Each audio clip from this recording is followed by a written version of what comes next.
Vamos lá, turminha, para o nosso vídeo explicando o que deverá ser feito na aula de português de hoje. Primeiro, vocês deverão ler essa história em quadrinho de Magali Mingau, Aquela Hora do Gato Atacado. Daí vocês vão ler a historinha, tá? Que começa aqui e termina aqui.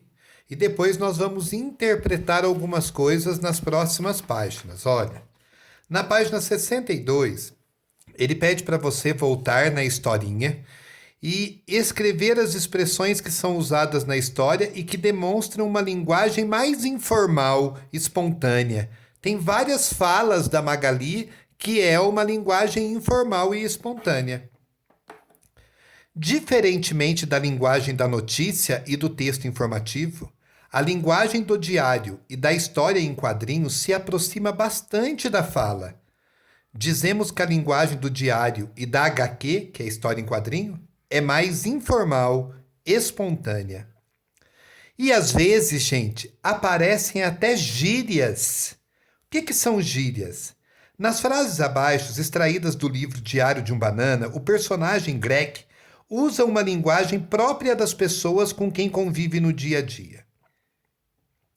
Ele está sempre no meu pé, querendo que eu saia e faça alguma coisa ativa. Mas, como sempre, o papai não sacou a minha lógica.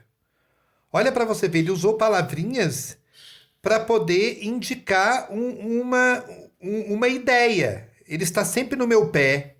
Indica que a pessoa está sempre grudado nele. Papai não sacou a minha lógica. O pai não entendeu. Tá? As expressões destacadas empregadas por Greg são gírias. Converse com os colegas sobre o possível sentido de cada uma delas. Reescreva as frases registrando o significado delas. Então você vai reescrever. Eu acredito que não caiba aqui. Você escreve até o pedacinho da gíria só. Ele estava sempre no meu pé. Como que vai ficar? Ele estava sempre... O que é no meu pé mesmo que eu tinha falado antes? Completa as frases mudando a gíria pelo significado delas. Você acha que o efeito do texto seria mesmo se Greg usasse as frases sem gírias? Explique a sua resposta. Depois ele vem falando para a gente aqui embaixo o que são gírias. Gírias são palavras ou expressões mais populares ou informais, geralmente empregadas por determinados grupos sociais. Depois, na página 63, olha o que ele traz. Ele traz diversas gírias. Gírias utilizadas por surfistas, gírias utilizadas por jogadores de futebol, gírias utilizadas pelos jovens. E depois ele fala o seguinte: o uso de gírias é muito comum entre jovens, amigos, pessoas com quem convivemos no dia a dia. Geralmente, a gíria é empregada em situações em que o uso da linguagem é mais informal, mais espontânea. Não se usa gíria em texto formal.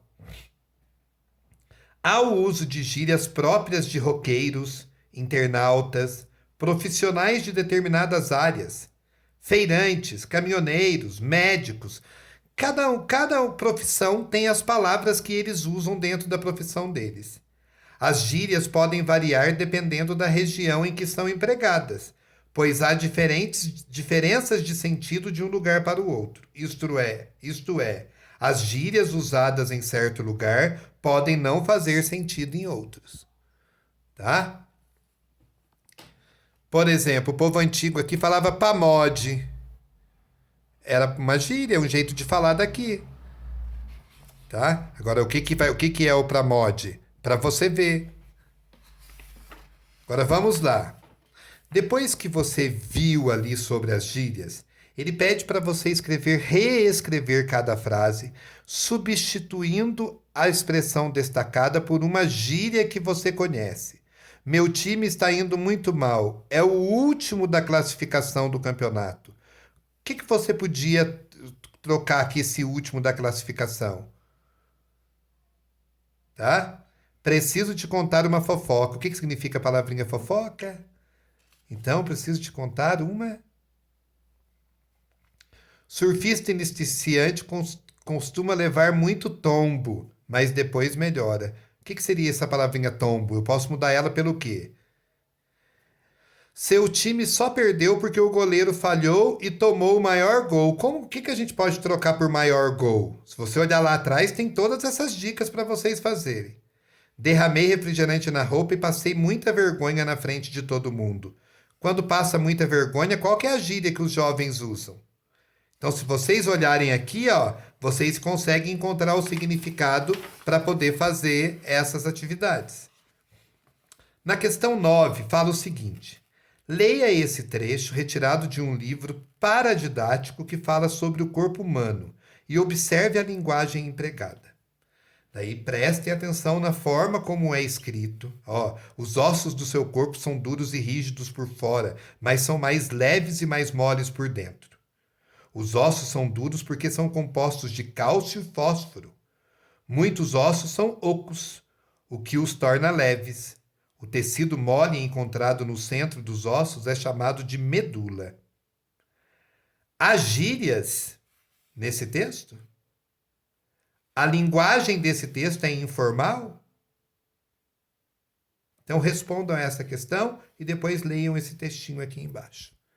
Tá certo? Essas são as atividades, é o que vocês devem fazer para a aula de português de hoje. Se tiverem alguma dúvida, vocês devem entrar em contato para que eu possa ajudá-los.